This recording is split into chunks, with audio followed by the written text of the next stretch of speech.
Ahora sí, vamos a analizar qué es lo que se avecina a 2 días de la llegada de Trump. Le agradezco a Cristian López, director del Búnker de Estudios Geopolíticos CEGEO, Edgar López Vallejo, representante de los demócratas en México, y Horacio Beson, editor de Fronteras aquí en Milenio. Bienvenidos, caballeros. Muchas gracias, un placer. 2 días, Horacio, ¿qué podemos esperar? 2 días en expectativa, pero ha sido muy claro. Yo creo que a Trump hay que reconocerle que no esconde nada, que lo que va a hacer lo ha prometido, y seguramente las primeras horas del 20 de enero van a ser prioritarias y primordiales en torno a las iniciativas de ley, y en nuestro caso México estar enfocados a qué hace con los migrantes, con la migración ilegal y los aranceles, además de la otra gran parte que sería el narcotráfico, ¿no? El fentanilo. Ahí vamos a estar viendo si la promesa que la va a realizar, eso no me queda la menor duda, pero si son en las primeras 24 horas o va a atrasarse un poco y va a dialogar con el Congreso. Edgar, tú eres economista. En el tema económico, ¿qué podemos esperar con Donald Trump, no solo para la economía estadounidense, sino también como una repercusión de México? Bueno, lo primero que tenemos que esperar es que, dado el estado de la economía en este momento, que es baja inflación, alta productividad, altos niveles de inversión, altos niveles de la bolsa, la economía debería seguir bien. Si esta cosa de las tarifas no se impone o se impone de manera temporal, la economía probablemente seguirá bien. Sin embargo, se espera a nivel global una especie de desaceleración. China tiene problemas con su demanda, Alemania tiene problemas con su demanda, también Francia. Entonces, la economía está bien ahorita. Para México esto significaría que la demanda seguiría bien. Por supuesto, este es un parteaguas. Este momento es un momento en el que todo lo que hemos tenido, todo el esquema que hemos tenido hasta ahorita podría cambiar, porque muchas de las suposiciones básicas van a cambiar. Entonces, si Trump no echa a perder la economía con tarifas o con problemas, falta de trabajo, porque expulsó a muchos migrantes, debería seguir bien. Sin embargo, yo creo que nos deberíamos esperar. Si nos tenemos que cargar, en el error sería hacia una desaceleración. Cristian, ¿qué opinas? Bueno, hay que entender que el día 20 se viene un cambio de esquema mundial. Es muy importante dimensionar que no solamente es un cambio de presidente, es un cambio en la geografía mundial. Estados Unidos se repliega al continente, habrá un juego en el Indo-Pacífico contra China. Un dato que me pareció genial es que el martes su primera reunión ejecutiva ya de alto nivel para Donald Trump es con este grupo Quad, en donde es un grupo de países de seguridad cuadrilateral, es una reunión cuadrilateral con Estados Unidos, Japón, la India y Australia. Eso te marca la prioridad que tendrá Donald Trump. Estamos hablando ya cosas de alto nivel en el Indo-Pacífico, y por supuesto estará empujando para que sí se logre una paz lo antes posible en cuestión de meses entre Rusia y Ucrania. Ya Rusia también puso parte de las que pueden ser las condiciones para esos acuerdos de paz. Y lo que sí lamento, que creo que va a seguir y va a seguir por mucho tiempo, es el tema de Israel contra los frentes que tiene abiertos, que son 7. Este es el fuego que se firma. Lamento que vaya a ser tan temporal como de 1 o 2 semanas. En cuanto se pase la toma de protesta, creo que se va a reventar ese fuego. Y ahora, en este tema en específico de Israel, de inmediato salió Donald Trump a decir que fue él quien lo propició. Luego salió Biden a decir, no, fuimos nosotros, y ya le tocará a él la implementación de este acuerdo, pero nosotros logramos el acuerdo. ¿Quién fue? Ambos equipos, fuentes cercanas a los negociadores en Doha y de Egipto, ya filtraron que se coordinaron con ambos equipos, tanto de transición como de Biden, para que se lograra este acuerdo que apenas se acaba de autorizar por el Gabinete de Seguridad de Israel, porque había una condición de Israel, que Israel podía vetar la parte de cuáles rehenes podían liberar o no de la parte de Hamas hacia acá. Lo importante es que se logró. Sabemos que Trump hizo una presión especial al final diciendo, si no se logra antes del 20, pues se va a poner complicado el Medio Oriente. No creo que ya sea tan relevante quién se lleve la estrellita. Finalmente Biden pues lleva mucho tiempo financiando a Israel. Pero bueno, Qué bueno que tienen un respiro los gazatíes, específicamente quienes los empujaron a una zona para refugio, ¿Sí? Y de todas maneras los bombardearon ahí. Edgar, levantaste la mano. Sí, yo quería decir que, como lo dijo Biden, su equipo de trabajo ha estado negociando por 10 meses el cese al fuego y desde entonces lo dijeron. Es cierto, y que él también lo remarcó, que últimamente los equipos de Trump y los equipos de Biden han estado trabajando juntos como debe de ser, porque es un equipo de transición. Sin embargo, yo creo que el score final nos lo da la decisión de Netanyahu de negarle a Trump hacerlo el cese del fuego el 20 de enero. Lo está haciendo el 19 de enero para no darle el crédito a Trump. Entonces, Trump puede reclamar crédito todo lo que quiera, pero el hecho es que Netanyahu se le dio una vuelta. ¿Qué opinas, Horacio?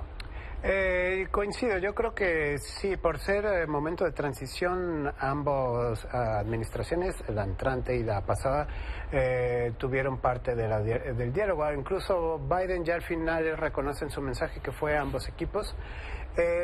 Veremos cuánto dura, si es una situación muy frágil, es una situación muy compleja.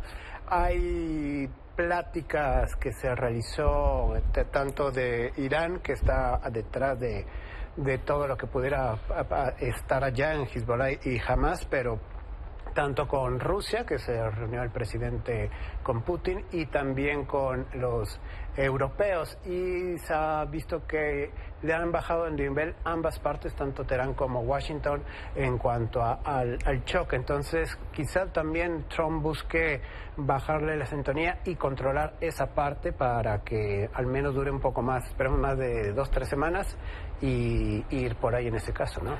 Vamos a lo que nos incumbe como mexicanos y como vecinos de Estados Unidos. Hablabas, Edgar, del tema migratorio, decías de las deportaciones masivas y hacías un guiño a lo que podía venir en materia económica si esto se concreta.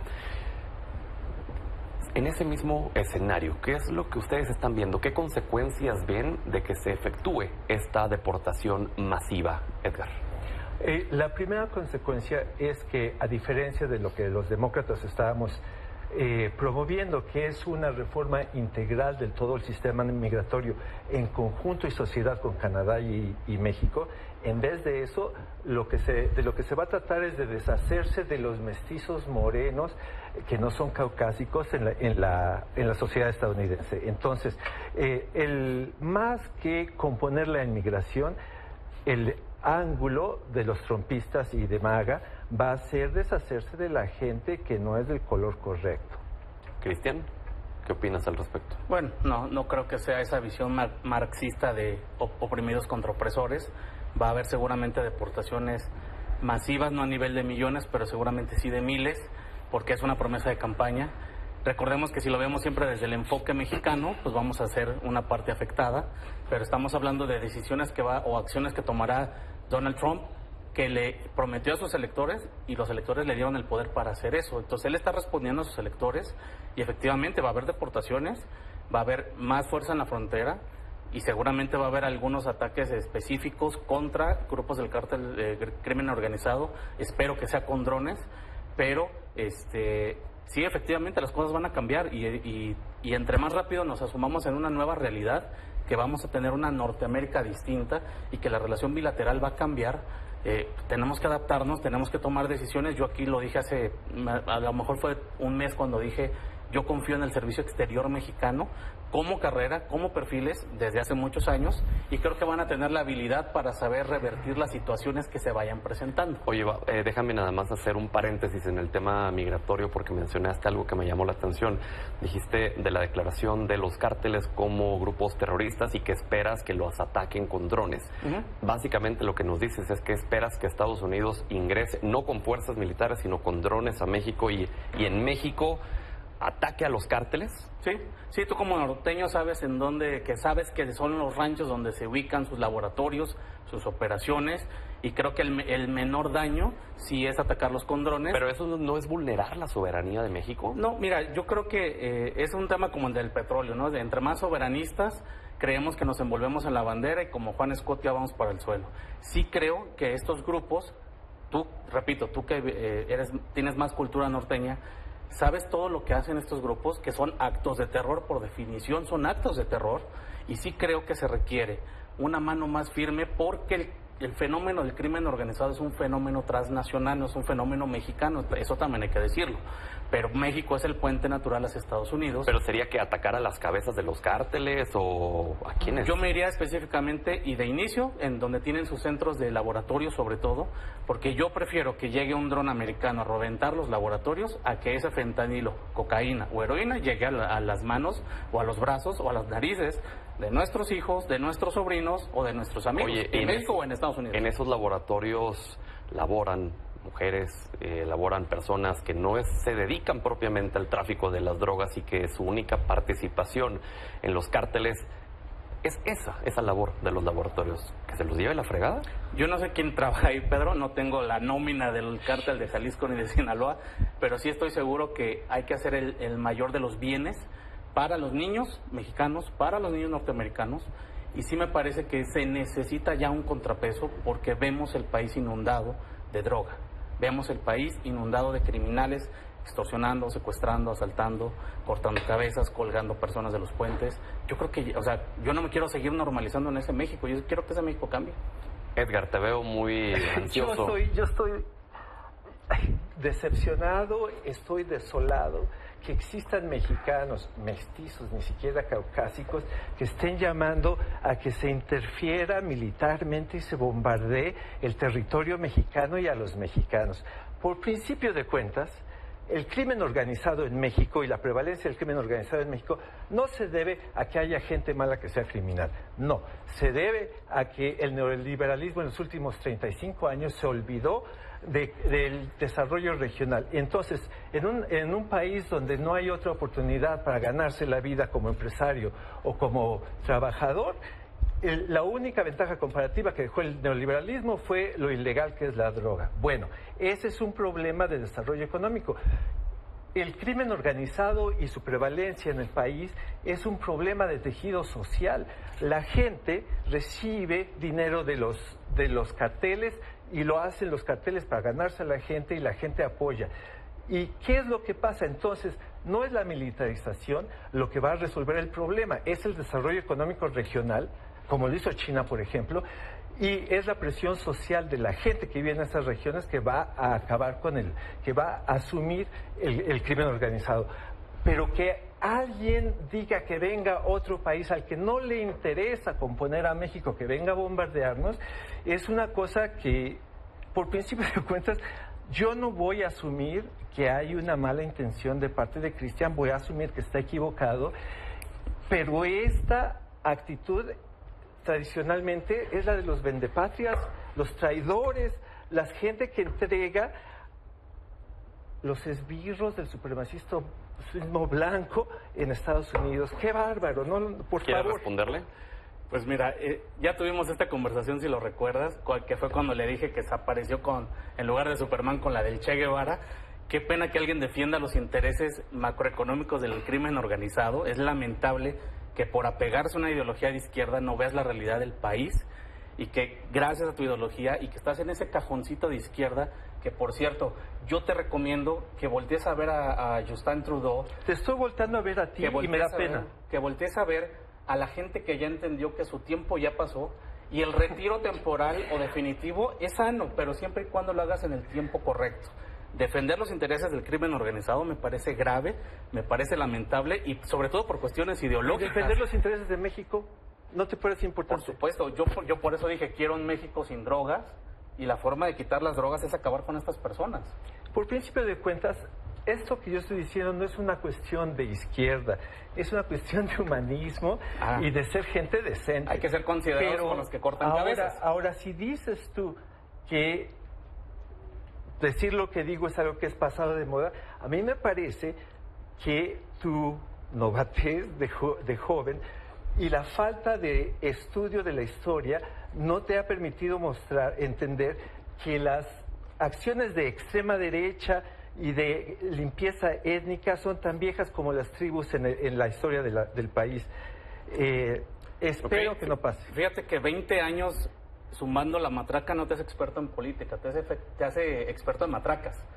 Ese tema de que van a bombardear a los morenos, de que van a sacar los morenos, de que van a gobernar los supremacistas, es parte de la Guerra Fría, que es a lo mejor en la época donde leíste tus últimos libros, pero te invito a que te actualices porque estamos en el 2025 y aquí la primacía de la estrategia de seguridad regional es quitar las drogas de las calles. Vamos con Horacio porque... Pero nada más quiero apuntar que en Irak y en Afganistán los rusos y los Estados Unidos en sus militares, en sus intervenciones militares, se demostró que no es la manera de componer a un país. Muy bien. Horacio, no sé si quieras añadir algo respecto a este tema y si no nos vamos al tema de los efectos de una deportación masiva. Tema muy controversial, pero yo creo que ahí se puede sacar mucho y la cuestión yo creo que la clave la tiene Marco Rubio, ¿no? De que buscar la cooperación antes que nada con México, por todo lo que implicaría. ¿Qué lo dijo esta semana? Lo dijo esta semana, el miércoles, en el Comité de Relaciones Exteriores del Senado, ante esa posibilidad. Y pues la migración va a ser muy difícil la situación, tanto en los países receptores, tanto México como Centroamérica, y a mediano y largo alcance veremos qué tanto podrá afectar a Estados Unidos en el sentido de la mano de obra. Y es que justo, a ver, por ejemplo, tenemos el tema de los incendios en California y se ha tocado justo ese tema. A ver, deportas a los millones de personas migrantes que viven en California. ¿Quién te va a hacer la reconstrucción de todo este lugar que se ha incendiado, estos lugares? Sí, es cuando ahí choca la promesa electoral y la percepción de muchos estadounidenses de que el malo es el inmigrante, y esa posible realidad entonces ya podría verse ahí que entonces permisos momentáneos, en fin, yo creo que eso más los aranceles, que es la otra parte que puede golpear incluso internamente a Estados Unidos, puede ser una vorágine tanto a nivel local como efecto dominó a nivel internacional. A ese punto quería llegar. Una eventual guerra arancelaria de Estados Unidos, no solo contra México, que ya está prometida, contra Canadá también, contra sus dos vecinos y sus dos socios. ¿A dónde lleva esta guerra arancelaria, Horacio? A la negociación. Yo creo que es sacar el colmillo para sentarse, su manera de hablar con Dinamarca, por ejemplo, para negociar. Entonces ya Dinamarca dijo, no está en venta, pero hablemos, y sacar provecho a lo mejor de los derechos de la parte norte de Groenlandia, y también con Canadá. Aranceles, yo te pongo, hay un golpeteo, hablemos. Yo creo que al final es una manera muy particular de demostrar el colmillo para forzar a una negociación, pero se tiene que negociar. ¿Por qué? Porque son los socios principales de Estados Unidos, ¿no? En este caso en particular, Canadá y México. Edgar. Yo creo que en esto de los aranceles hay que preguntarse primero, ¿por qué se quieren poner los aranceles? Para Trump, poner aranceles es la manera de desincentivar la producción de compañías de Estados Unidos en países como China o como México, para que se invierta en la manufactura en los Estados Unidos y se le dé trabajo a la gente de MAGA que ahora está enojada y no tiene trabajos. Entonces, si ese es el objetivo, los economistas en su mayoría saben que es una mejor manera hacerlo no con aranceles, sino con inversión en infraestructura e incentivos a la producción interna. Entonces, esto de los aranceles es secundario y no sirve en términos de fomentar la manufactura en Estados Unidos. Pero es que hay otra razón para poner los aranceles. Si Trump logra recaudar con los aranceles toda la lana que cree que puede recaudar, entonces ese ingreso fiscal le permite reducir los impuestos en la oligarquía, en la gente más rica como Elon Musk, Bezos y Zuckerberg, y transferir el peso del manejo del Estado a los consumidores finales. Básicamente, los aranceles es un medio de transferencia de riqueza de la economía de la gente más pobre, que son los consumidores de todos los días, a la gente más rica. Entonces, esa es la lógica. Cristian.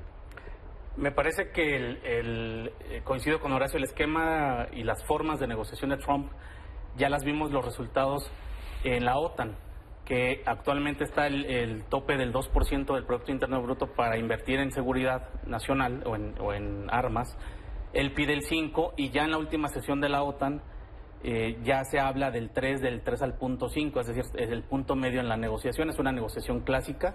Me parece que lo mismo va a suceder en el tema del Canal de Panamá, en el tema de Groenlandia se va a buscar un esquema seguramente y que ya lleva muchos años ese tema de independencia de los groenlandeses, que ya llevan mucho antes de Trump y mucho antes de Biden ese tema, y me parece que va a buscar un esquema ahí acomodarse la parte estadounidense, y con México va a ser lo mismo, porque me parece que avienta estas barajas, estas cartas fuertes, porque ya se avecina en el próximo año la renegociación del TEMEC, y me parece que va en ese sentido. Es una carta fuerte para renegociar, pero es parte de una negociación clásica. Ya en la última intervención, de forma breve, por favor, ¿ven a México con el equipo consolidado y necesario para hacer frente a Trump y su equipo en todas las áreas, Horacio?